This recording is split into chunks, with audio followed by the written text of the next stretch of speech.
I was being prepped for emergency surgery. My twins were 4 years old and terrified and alone in a hospital waiting room. I called my parents and begged them to come. They said they were busy. My grandfather was 76 years old, and he drove 40 minutes in the rain to be there. And what he said to my parents when they finally showed up 3 days later is something I will never forget for the rest of my life. Welcome to Haely Stories. This is the place where you will find real and emotional women's stories that will touch your heart, make you feel seen, and remind you that you are never alone in what you are going through. If that is something you need in your life, then like this video, subscribe to the channel, and hit that bell icon so you never miss a single story. Now, let me tell you about the night I needed my parents more than I had ever needed anyone, and the 76-year-old man who showed me what showing up actually means. My name is Preet, and I am 28 years old. I am a single mother of twins. Their names are Arya and Rohan, and they are 4 years old, and they are the loudest, most energetic, most completely wonderful human beings I have ever encountered. Every morning, they wake up with the kind of enthusiasm that makes me simultaneously exhausted and grateful. Every evening, when I tuck them in and they are finally still and quiet, I look at their faces and think that I would do absolutely anything For them without hesitation. Being a single mother of twins at 28 is not something I planned. It is not something anyone plans. My relationship with their father ended before they were born. Not dramatically, not with cruelty, just with the quiet recognition that two people had made a mistake and that the kindest thing they could do was acknowledge it honestly, rather than build a life on something that was not there. He is involved in their lives. That part is fine. What I am telling you about is not him. I am telling you about my parents. My parents are both in their late 50s, and they are in good health, and they live 45 minutes from me by car. Close enough to be present. Close enough that distance has never been a legitimate reason for anything. I want to be fair to them. They are not bad people. They worked hard when I was growing up, and they loved me in the practical way that some parents love, through providing, through ensuring things were taken care of, through showing up at the scheduled moments, the school plays and the graduations, and the expected occasions. What they have never been good at is the unscheduled moments. The moments that arrive without warning and require you to drop everything and simply be there. The night of my surgery was the most unscheduled moment of my life. Before I tell you what happened, I need to tell you about my grandfather. His name is Harjit. He is 76 years old, and he lives alone in the same house he has lived in for 40 years since my grandmother passed. He tends his own garden, he cooks his own meals, he drives himself everywhere, carefully and slowly, which is a source of gentle argument between him and everyone who loves him. Harjit came to this country as a young man with very little and built a life through the kind of patient and consistent effort that does not make dramatic stories, but makes real ones. He ran a small grocery for 30 years. He knew every customer by name. He stayed open on days when staying open cost him more than closing would have.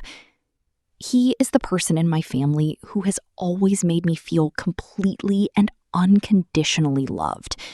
Not because he said it constantly, but because of the way he paid attention. He remembered things, small things. The name of a friend I mentioned once, a problem I was having at work that I had told him about in passing. He stored these things and returned to them, asking follow-up questions weeks later. And the effect of being listened to like that, truly listened to, is something I have never taken for granted. He adored Arya and Rohan from the moment they were born.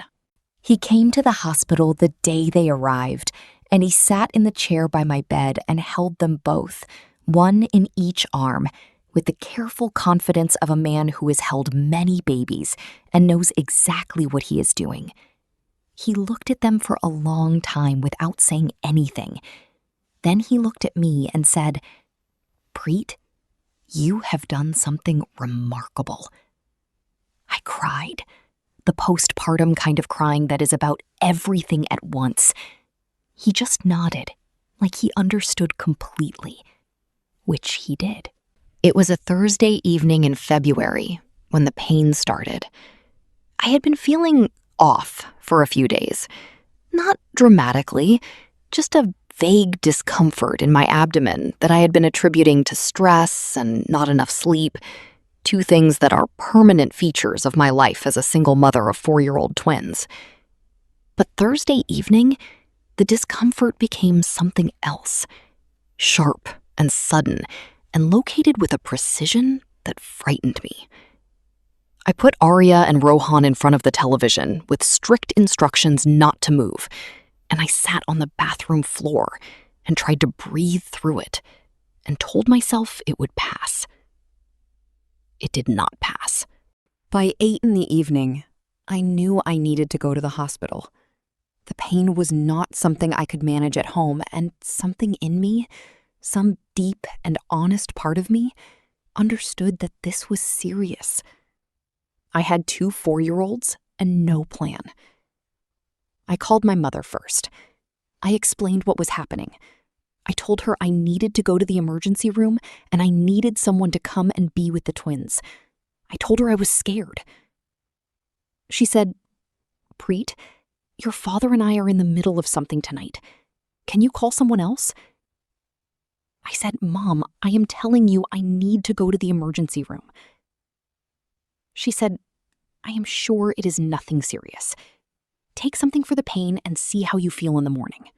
I sat on my bathroom floor holding my phone, and I felt something very specific in that moment. Not just the physical pain, which was considerable, but the particular pain of needing your mother and discovering that she is not available for the kind of needing you are doing. I called my father. He echoed my mother almost word for word. He said they had plans. He said I should call a neighbor. He said I was probably overreacting. I hung up and I called my grandfather. He picked up on the second ring. I told him what was happening. My voice broke in the middle of it and I stopped and tried to hold myself together. And he said, "Preet, I am getting my keys. I will be there in 40 minutes. Do not drive yourself anywhere. Wait for me." I said, "Dada, it is raining." He said, "I have driven in rain before. Stay on the phone with me while I get ready." He talked to me the entire drive, not about anything important, about Arya and Rohan, and a funny thing Rohan had said to him the last time they visited, and a television program he had been watching. He talked in the steady, unhurried way he always talked, and the effect of his voice in the dark of my bathroom floor was the most comforting thing I have ever experienced. He arrived in 38 minutes. He came in, and he looked at me, and he looked at the twins who were still in front of the television, and he assessed the situation in about 15 seconds with the calm efficiency of someone who has handled difficult moments before and knows exactly what to do. He said, "I am taking you to the hospital now. The children will come with us and stay in the waiting room with me while you are seen. Go get their things." I said, "Dada, you cannot sit in a hospital waiting room with 2 4-year-olds for..." He said, "Preet, go get their things." I got their things. The emergency room was loud and bright and full of the specific, controlled chaos of a busy hospital on a winter evening. Harjit sat in the waiting room with Arya and Rohan while I was taken to be assessed. He had brought a bag with him that he had packed in the 40 minutes between my call and his arrival. Snacks. A small blanket each. 2 books he had at his house that he had been reading to them on visits. He had thought of all of it in the time it took my parents to tell me they were busy. The assessment was fast, and not what I had hoped for. Appendicitis. Acute. The kind that needed to be dealt with that night and not in the morning. The doctor explained it to me clearly, and then asked if there was someone they should contact. I said my grandfather was in the waiting room with my children. The doctor, a young woman who had kind eyes, said she would have someone update him. They came and told me before they took me in that Harjeet had been informed and that he had nodded calmly and said to tell me not to worry, that he would be right there when I came out. I was taken into surgery at just after 11 at night. Harjeet sat in that waiting room with my twins from 8:30 in the evening until 2 in the morning. I found out the details afterward from a nurse who said she had never seen anything quite like it. He kept Arya and Rohan calm through the thing that he always did with them, which was talk to them. He told them stories, long ones, the kind that go in unexpected directions and have no particular point except to keep children engaged and feeling safe. He let them fall asleep against him eventually, one on each side, covered with the small blankets he had brought, while he sat upright in a plastic hospital chair and waited. A nurse brought him tea at some point. He thanked her. He asked her politely if there was any update on his granddaughter. She told him what she could tell him. He nodded and said thank you, and went back to watching over the twins. When I came out of surgery and was settled in a recovery room, it was just after 2 in the morning. A nurse went to the waiting room to tell Harjeet. She told me later that he had stood up immediately, and she had expected him to ask to come to me right away. Instead, he had looked at the twins, still asleep against the chairs where he had arranged them, and he had asked if there was somewhere he could put them down properly before he came to see me. They found a small family room. He carried Arya first, then Rohan, settled them both, made sure they were covered, and then followed the nurse to my room. He walked in and sat down in the chair beside my bed without saying anything for a moment.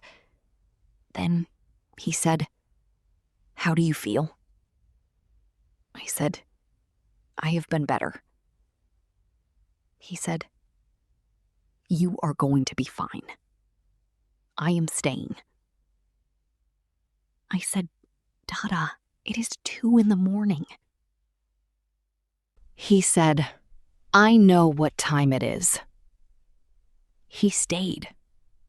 I was in the hospital for 3 days. Harjeet went home once each day to change his clothes and check his own house, and came back. The twins stayed with him during those days.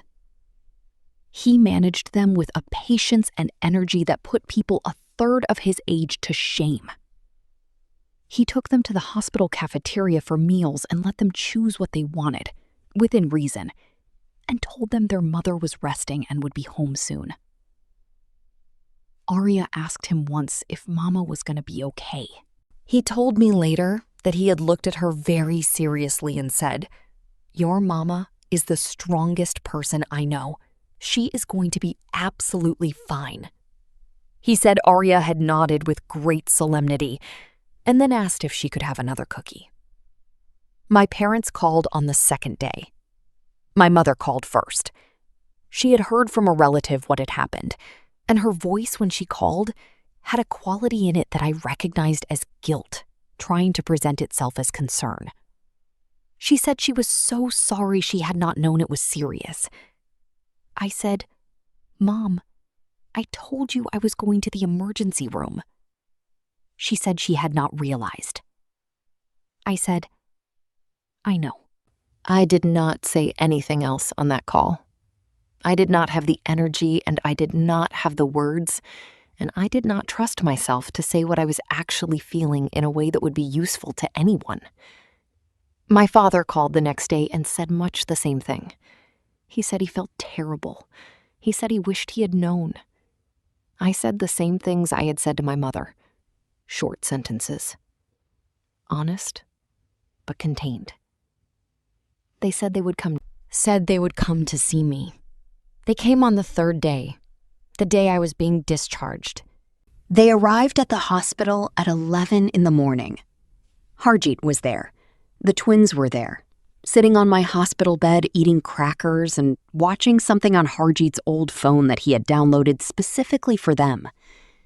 The room was small and full and warm in the way that rooms are warm when the people inside them are genuinely glad to be together. My parents walked in, and the first thing they saw was Harjeet. He was sitting in the chair by the window. He looked up when they entered. He looked at them for a moment with an expression I had never quite seen on his face before. Not anger, something more measured than anger. The expression of a man who has spent 3 days doing something and has decided that something needs to be said about it. My mother went to hug me immediately. My father stood near the door, looking at the room, at the twins, at Harjeet. Then Harjeet said, "Sit down, please." His voice was quiet and completely even. But there was something in it that made both my parents sit down without question. He did not raise his voice. He never raised his voice. He said, "I want to tell you both what has happened in the past 3 days, so that you have a clear picture of it." He described it simply and without embellishment. The phone call he'd received, the drive in the rain, the waiting room, the twins asleep against the chairs, the nurse bringing him tea, the surgery, the 2 in the morning, the 3 days. He said all of it in the same steady voice, the same voice he used to tell the twins' stories, the same voice he had used on the phone with me in the dark of my bathroom floor. Then he said, "Your daughter called you first. Both of you. She told you she was in pain and she was frightened, and she needed someone to come and be with her children. And you told her you were busy." My mother started to say something. Harjeet held up one hand gently. She stopped. He said, "I am not telling you this to make you feel bad. I am telling you this because I think you need to understand what happened clearly and completely. Your daughter went into emergency surgery alone. Her children sat in a hospital waiting room for hours because you were not available. I was available. At 76 years old, in the rain, at 8:30 at night, I was available." He paused. Then he said, "I am glad I was here. I would not have been anywhere else. But I want you to think about what you want your relationship with your daughter and your grandchildren to look like going forward. Because what happened this week is not something any of us should be comfortable with." He picked up his teacup. He said, "That is all I wanted to say." The room was completely silent. I looked at my parents' faces, and I understood in that moment what priceless actually means. My mother cried in that hospital room. Not the polished kind of crying that is really just discomfort, the real kind. The kind that comes from somewhere genuine. My father did not cry, but his jaw was tight in the way that my grandfather's jaw got tight. And I realized for the first time how much of Harjeet was in my father, buried under years of distance and habit, and the kind of emotional unavailability that gets passed down through families, without anyone meaning to pass it. They stayed for 2 hours. They held the twins. Arya showed my mother every detail of the hospital room, with the proprietary enthusiasm of a child who has been somewhere new and considers herself an expert on it now. Rohan fell asleep on my father's lap, which was, my father said quietly, the first time that had happened. The drive home from the hospital was me and the twins in my mother's car, while my father followed and Harjeet drove himself, refusing, as always, any suggestion that someone else should drive him. In the weeks that followed, things changed between me and my parents. Not completely, not instantly, but in the particular way that things change after something has been said out loud that needed to be said. They called more. They came for dinners they had not been invited to specifically, but had decided to attend anyway. My mother started picking the twins up from nursery on Tuesdays, something she offered and I accepted, and which has continued every week since. It is not everything I would have wanted from them, but it is something real. And real is what matters. I am 28 years old, and I went into emergency surgery alone at 11 o'clock on a Thursday night. I was not alone because no one loved me. I was alone because the people who were supposed to show up did not. And the person who did show up was 76 years old and drove 40 minutes in the rain and sat in a plastic hospital chair until 2 in the morning, because that is simply who he is. I have thought many times about what Harjeet said to my parents in that hospital room, about the quiet way he said it, about the fact that he was not cruel or dramatic or even particularly emotional about it. He just described what had happened, plainly and completely, and let the description do the work. That is a kind of courage I aspire to. The courage of saying what needs to be said without needing it to be a performance, without needing the other person to react in a particular way. Just saying the true thing clearly and then picking up your teacup. Arya and Rohan call Harjeet Dada Great. It is their invention. They decided he was a great Dada and needed a name that said so. He pretends to find it embarrassing. He does not find it embarrassing. Last week he came for Sunday dinner, and after the twins were in bed, we sat in my kitchen and drank tea and talked about nothing important, in the way that we always have. At some point, he looked around my kitchen, at the photographs on the wall and the children's drawings stuck to the fridge, and the general cheerful chaos of a home where 2 4-year-olds live. And he said, "You have made something good here, Preet." I said, "I had help." He shook his head. He said, "I showed up. You made it good. Those are different things." I thought about that for a long time after he left. My name is Preet. I am 28 years old.